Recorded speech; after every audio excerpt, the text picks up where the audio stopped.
Et de son côté, Adjo a été aussi obligé de parler à son père, ce qui ne s'annonçait pas plus facile d'être. Hyacinthe, est-ce qu'on peut te déranger un peu? Coro, j'espère que c'est important là. Très. Ça concerne ta fille, oh. C'est quoi, Adjoa? Tu viens te plaindre, c'est ça? Tu veux sortir et tu trouves que je suis trop sévère avec toi, hein?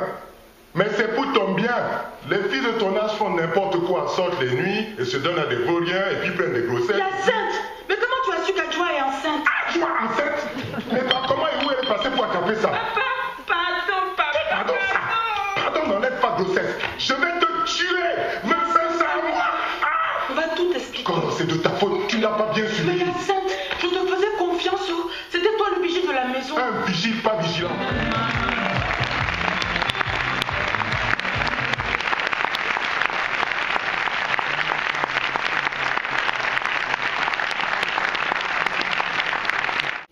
L'action se passe dans les années 70, l'action au village, il y a très peu d'allusions à l'époque, c'est-à-dire qu'on ne saurait pas forcément à quelle époque ça se passe. Évidemment, il y a des marques, des voitures, etc.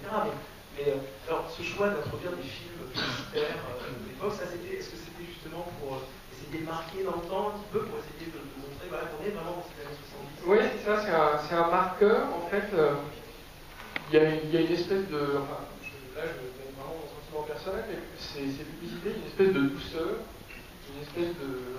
Quand on les voit, on a envie d'être dedans, quoi. Il y a une fraîcheur, il y a vraiment quelque chose de paradisiaque qui s'échappe de ces extraits.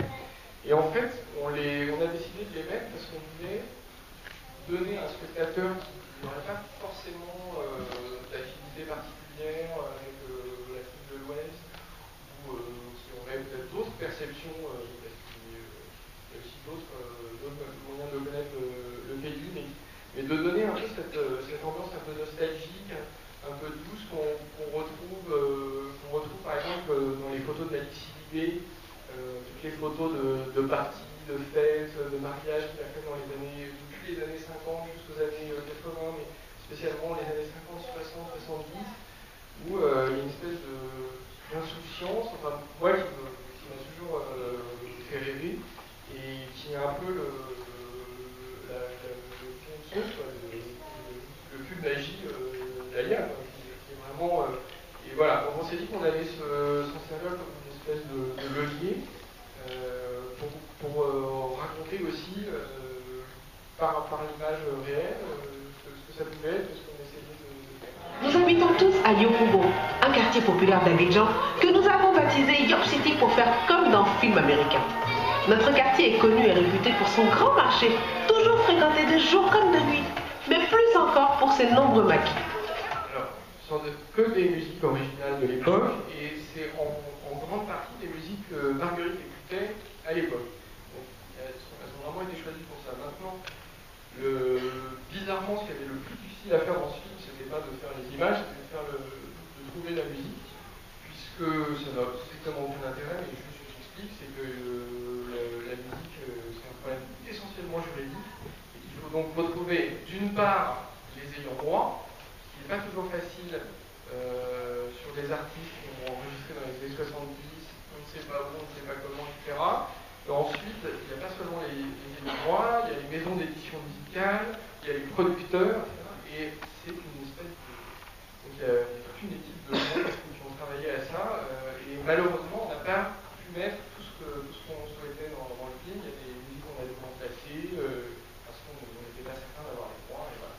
Donc malheureusement, voilà. Mais on a quand même réussi à trouver, puisqu'il y a quand même énormément de possibilités, de choix. C'était une époque très riche en termes de musique. Bon, il le mentionne, il y a le Ziggy-Bitty, donc ça c'était Ernesto Gege, qui était une espèce de James Brown extraordinaire, et qui a, pour moi la caractéristique c'est que c'est extrêmement dansant et lent à la fois. Ce qui n'est pas évident un tempo assez ralenti, et en même temps très chaleureux. Et voilà, on a réussi à sauver quelques morceaux, on a découvert d'autres. C'était presque la partie la plus difficile de l'histoire. Une fois passé la douleur, on est absolument ravis que le film existe et qu'il sorte. Évidemment, je suis tout à fait enthousiaste à l'idée de faire la suite. Maintenant, voilà. Il y a eu Ernest et Célestine récemment qui était un peu comme ça, quelque chose de nouveau. Et particulièrement super. Et là, Aya, pareil, génial. Bonsoir. J'ai regardé le film, j'ai beaucoup aimé. J'ai beaucoup aimé votre film. Je ne connaissais pas la BD, enfin je la connaissais de nom. Je l'avais pratiquement jamais lu. Et j'ai habité aussi à Abidjan, je connais un peu la Côte d'Ivoire.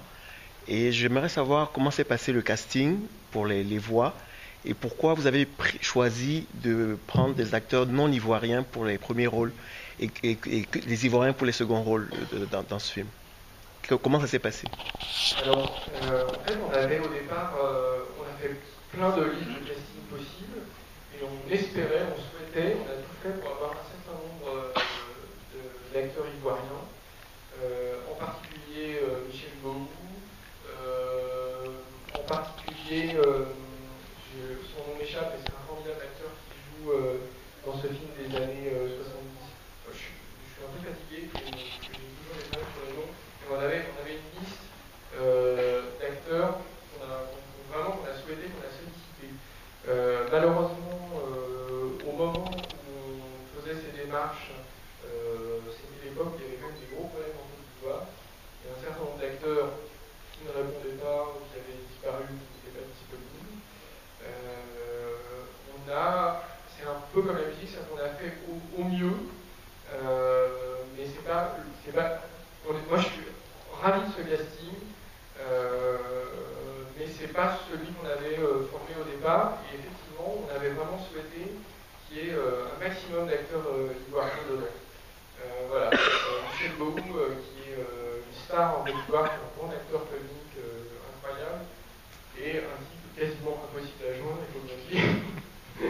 Parce que je pense que quand le film va arriver à Abidjan, les Ivoiriens ne vont pas forcément se reconnaître, surtout dans les premiers rôles où on reconnaît des Camerounais ou des Béninois ou des choses comme ça. Mais ça, malheureusement, voilà, c'est un peu.